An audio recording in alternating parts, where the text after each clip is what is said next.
Jogue no modo multiplayer, tá? Daí é um tema muito importante, tá? Que eu considero que quando a gente para observar, na verdade, né, dentro do marketing digital, infelizmente muitas pessoas elas ainda caem na ilusão de que tudo que a gente consegue sozinho e que não precisa de ninguém, né? Eu acredito que você já deve ter até ouvido aquele discurso de seja independente, não dependa de ninguém, mas existe um conceito, tá?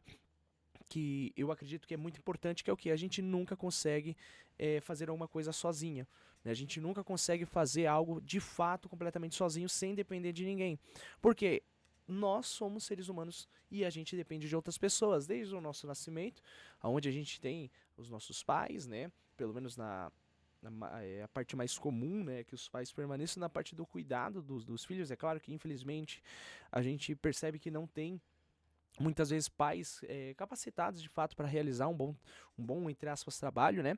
Mas desde o primeiro momento a gente precisa às vezes de alguém para dar a luz e também a gente precisa na hora da nossa morte alguém para nos enterrar, né? Pelo menos então no caso, quando a gente para observar, nós somos pessoas que dependem de outras pessoas, tá?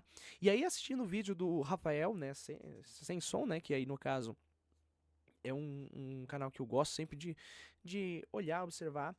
Ele disse uma frase que pra mim é muito importante, que é: você precisa aprender a jogar no modo multiplayer. E é justamente isso que eu gostaria de explicar um pouco mais, o que seria esse jogar no modo multiplayer para quem joga, para quem tem essa essa essa vivência na parte, consegue perceber um pouco mais da terminologia. Multiplayer é jogar com outras pessoas em conjunto, tá? Em cooperação, tá?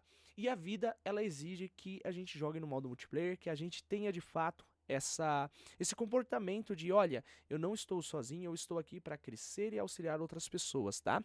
Isso daqui foi baseado, esse vídeo vai ser baseado principalmente em cima da minha newsletter, tá? Você pode acessar minha newsletter escrevendo aqui logo na descrição, tá? Talvez o link ainda não esteja disponível para você, mas escrevendo Cartas do Estrangeiro, tá? Passou por uma alteração de nome anteriormente. O nome da minha newsletter era a Toca do Escriba, mas resolvi mudar, tá, para Cartas do Estrangeiro. Depois até mesmo eu consigo explicar o motivo desse nome, tá? Mas eu gostaria de gerar primeiro comentário, tá, sobre a ilusão da independência, né? O termo da independência, ser independente, ele carrega muitos sentidos, tá? Ela depende muito do contexto, tá? E aí no caso a gente cai no seguinte: estado, condição de caráter, né, de alguém que goza, né, com autonomia, liberdade, com relação a alguém ou a algo. Ou seja, eu sou uma pessoa que eu tenho autonomia de decisão. Eu não dependo de outras pessoas, eu não dependo de outras coisas para que eu possa agir ou para que eu possa construir alguma coisa. Então é um estado, é uma condição, é um caráter, né, de algo, alguém, né, que tem ainda, entre aspas, a autonomia, tá? A liberdade, às vezes, de ação, liberdade de decisão. E aí, no caso, eu trago até um exemplo. Eu tenho a autonomia dentro do meu trabalho para que eu possa fazer estratégia de copy sem necessariamente eu depender de outra pessoa. Logo, eu sou uma pessoa, entre aspas, independente no meu setor de trabalho. Por quê? Porque eu não dependo de outras pessoas para aprovarem, né? Ou no caso, para me direcionar. Você tem que fazer isso, isso e isso, tá? Então entre aspas, gozo de autonomia, né? Eu tenho essa autonomia, essa liberdade. Outro ponto de independência é o caráter, né, daquele que não se deixa se influenciar, ou seja, ele é imparcial, né? Ele não é pego em diferentes contextos, tá? Então, tipo, eu não vou cair em influência porque, no caso, esse cara é meu amigo, esse cara é outra pessoa.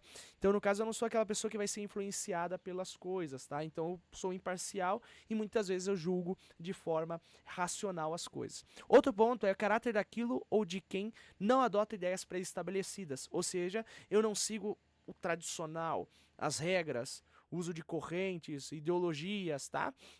Esses daqui principalmente são os 3 pontos, tá? Que a gente pode.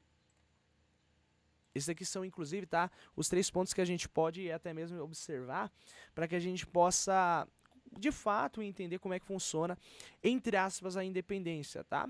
A independência, nesse contexto, tá? Depois eu até explico sobre a parte da autonomia, a liberdade e os demais conceitos, né, daquilo que não precisa seguir ideia de pré-estabelecidas, não se deixa influenciar, a parte da autonomia, a ausência de relação de subordinação, tá? Ela existe, tá? Ela existe, de fato existe essa independência, tá?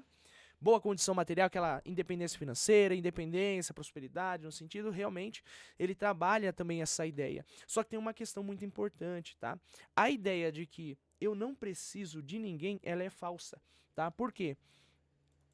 Mesmo com a autonomia ou a liberdade em relação a algo ou alguém, eu muitas vezes estou puxando dentro da própria memória, dentro das próprias experiências, questões que dependeu de outras pessoas lá atrás, tá? Então essa autonomia, ela não necessariamente ela anula a parte de realmente eu seguir conselhos de outras pessoas. Às vezes eu tô fazendo algo achando que é o melhor, só que eu tenho um conselho anterior que me moldou, no caso, né? Me moveu a isso, tá? Então, no caso, a gente tem essa autonomia, de fato, a gente tem a independência da parte da autonomia, mas ela não necessariamente ela é criada sem a dependência de alguém logo no início, tá? Outro ponto, a parte da influência, a gente não se deixa influenciar, a gente é imparcial, beleza, mas muitas vezes o nosso julgamento ela é influenciada sim por questões, tá? E inclusive eu tenho até uma outra newsletter falando que a gente é influenciado por coisas irrelevantes muitas vezes, tá?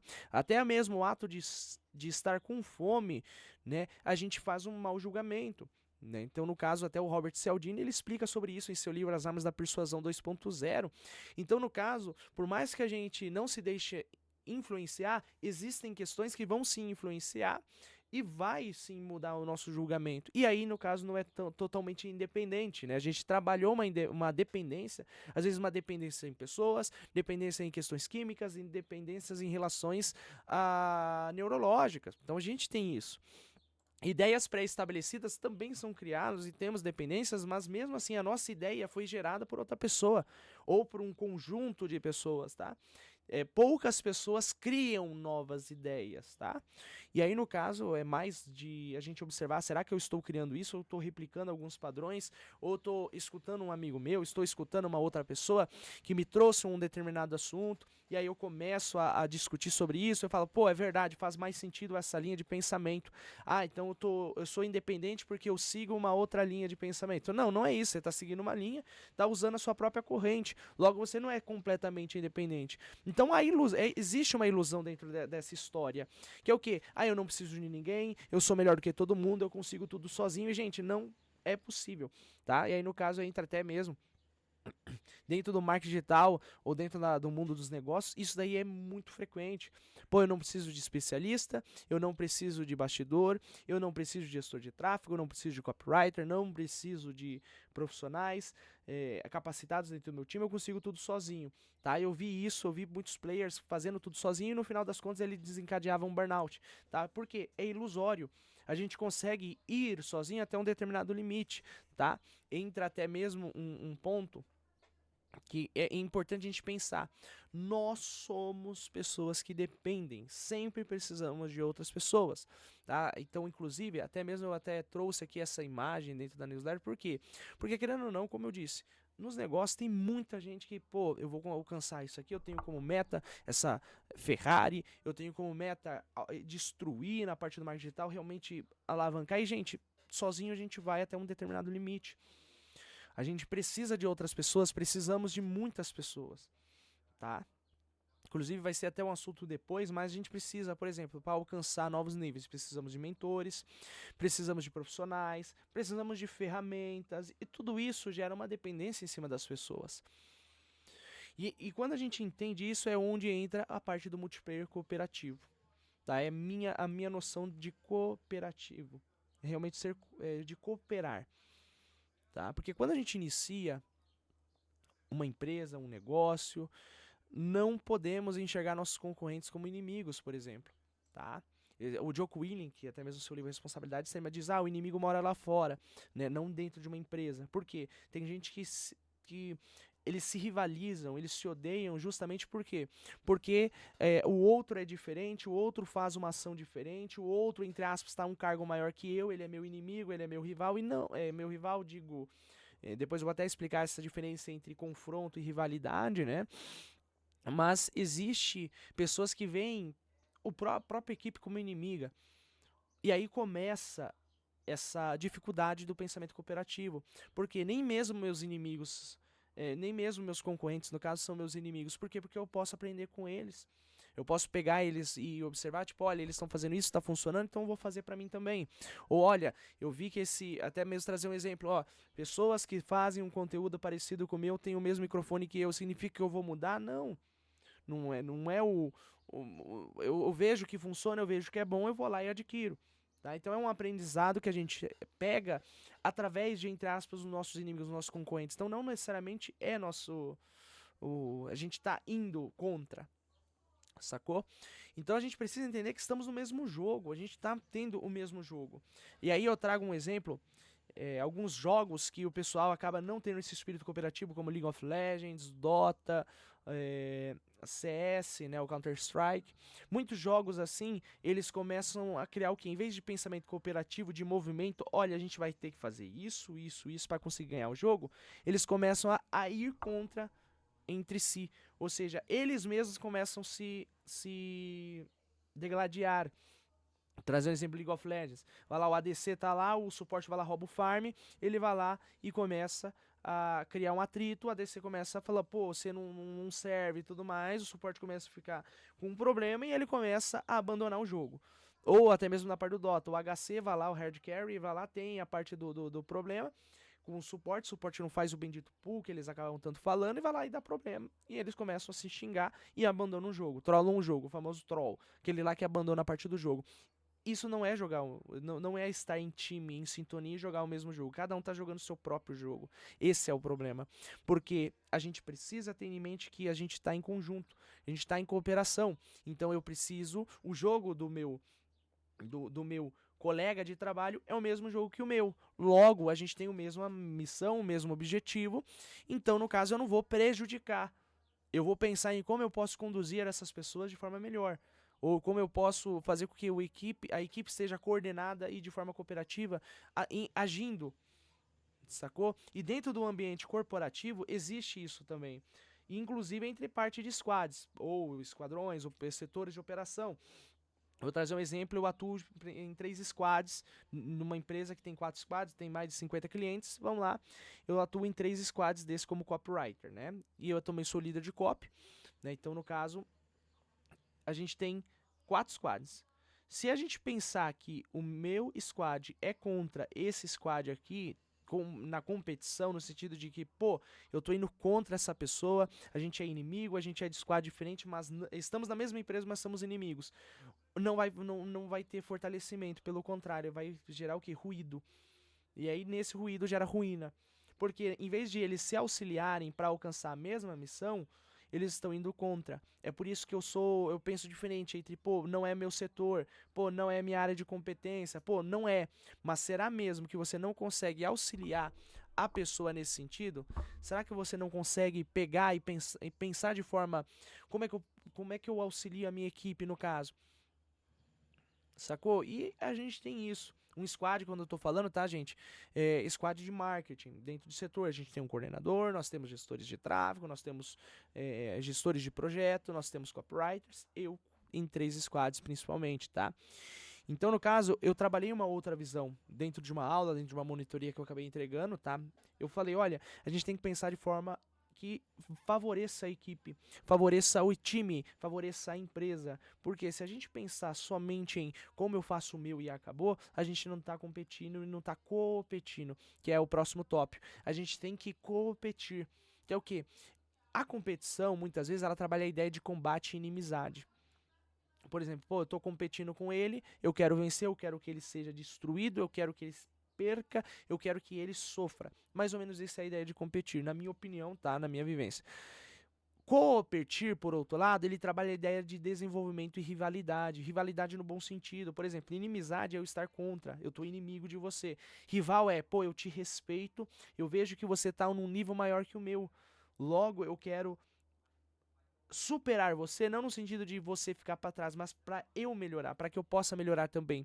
Então é aquele famoso amigo, colega de trabalho que ele acendeu muito, falou, pô, eu quero acompanhar esse cara, ele é meu rival aqui, entendeu? É mais nesse sentido. O competir trabalha essa ideia, pô, a gente tá competindo, mas como equipes, como amigos, não no sentido de que, pô, eu quero superar você para que você fique para trás, ou para que você não tenha nada, para que eu possa esfregar na sua cara, não, não é isso, eu quero que a gente cresça, porque na competição há crescimento, se cada um vai competindo, vai competindo, vai competindo, vai competindo, acaba crescendo. Só que competir não é o suficiente, tem que competir. Ou seja, respeitar o pensamento em equipe e crescer em conjunto. Ter esse pensamento, tá? Isso significa que essa visão, de novo, eu reforço, a visão da independência, no sentido ilusório da palavra, ele não permite a busca na maioria das pessoas. Ou seja, não há um desejo de competir. Pelo contrário, quer ser melhor do que o outro. Eles querem competir. No sentido de que, olha, eu sou seu inimigo, sou seu rival, sou seu inimigo no sentido da palavra, né? Ou eu sou seu rival. Vou trazer um exemplo. Dentro dessa empresa que tem 4 squads, eu tenho um outro copywriter junto comigo, da qual eu lidero, tá? Vamos trazer esse exemplo. Dentro esse copy junto comigo tá no mesmo squad. Temos um squad que dividimos clientes, tá? Então no caso eu tenho um leque de clientes, ele tem outros clientes.